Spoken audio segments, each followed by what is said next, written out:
چیز کی ایسی شفاف کہ آر پار نگاہ گزر جاتی، اور ان پر حسین حسین پری ذات جگمگاتے لباس پہنے بڑے ٹھسے سے بیٹھے، بڑی شان کے ساتھ جو ہے وہ بیٹھے تھے۔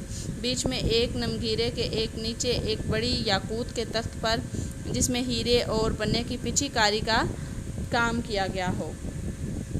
جی، پچی کاری کا کام کیا گیا ہو، یہ پچی کاری کیا ہوتی ہے؟ پچی کاری ہوتی ہے نقش و نگار، ٹھیک ہے۔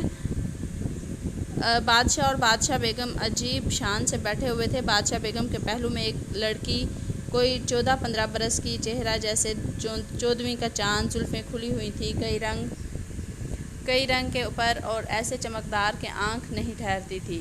سر پر نیم تاج رکھے ہوئے تھے۔ نیم تاج کیا ہوتا ہے؟ چھوٹا سا تاج، آدھے سر کا تاج جس کو کہتے ہیں۔ اور تینوں کی پوشاکیں ایک رنگ کی ہوں تو بتاؤں، گھڑی میں 4 رنگ بدلتی تھیں۔ یعنی کہہ رہی ہے کہ اس کی پوشاکیں جو تھیں وہ اس قدر تھیں کہ ایک رنگ کی ہو تو میں اس کو بیان کروں، لیکن وہ اس طرح کی تھی کہ ایک سیکنڈ کے بعد جو ہے وہ اپنا رنگ بدلتی تھیں۔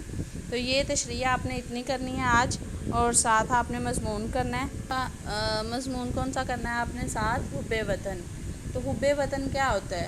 کہ وطن سے محبت کرنا، وطن سے پیار کرنا، یعنی اپنے ملک میں، جس ملک میں ہم پیدا ہوئے بڑھے پرورش پائی، وہ ہمارا ملک ہوتا ہے، ہمارا وطن ہوتا ہے، تو اس کے ساتھ محبت کا مظاہرہ کرنا۔ تو ایک گھر ہے نا، آپ گھر کی مثال لے لیں کہ جس گھر میں آپ نے پیدا ہوئے پرورش پائی، اس گھر کے ساتھ آپ کو لگاؤ ہو جاتا ہے، پیار ہو جاتا ہے، اس جگہ کے ساتھ آپ کو پیار ہو جاتا ہے، اور اگر اس جگہ کو چھوڑنا پڑے تو آپ کے لیے یہ بہت ہی زیادہ جو ہے وہ ہمارے لیے مشکل کام ہوتا ہے۔ تو ہمیں اپنے وطن کے ساتھ جو ہے وہ محبت، ہمارا وطن پاکستان ہے، ہمیں اس کے ساتھ جو ہے وہ بہت ہی زیادہ محبت ہے۔ تو اس کو جو ہے وہ آپ نے رائٹ بھی کرنا ہے اور لرن بھی کرنا ہے۔ اللہ حافظ۔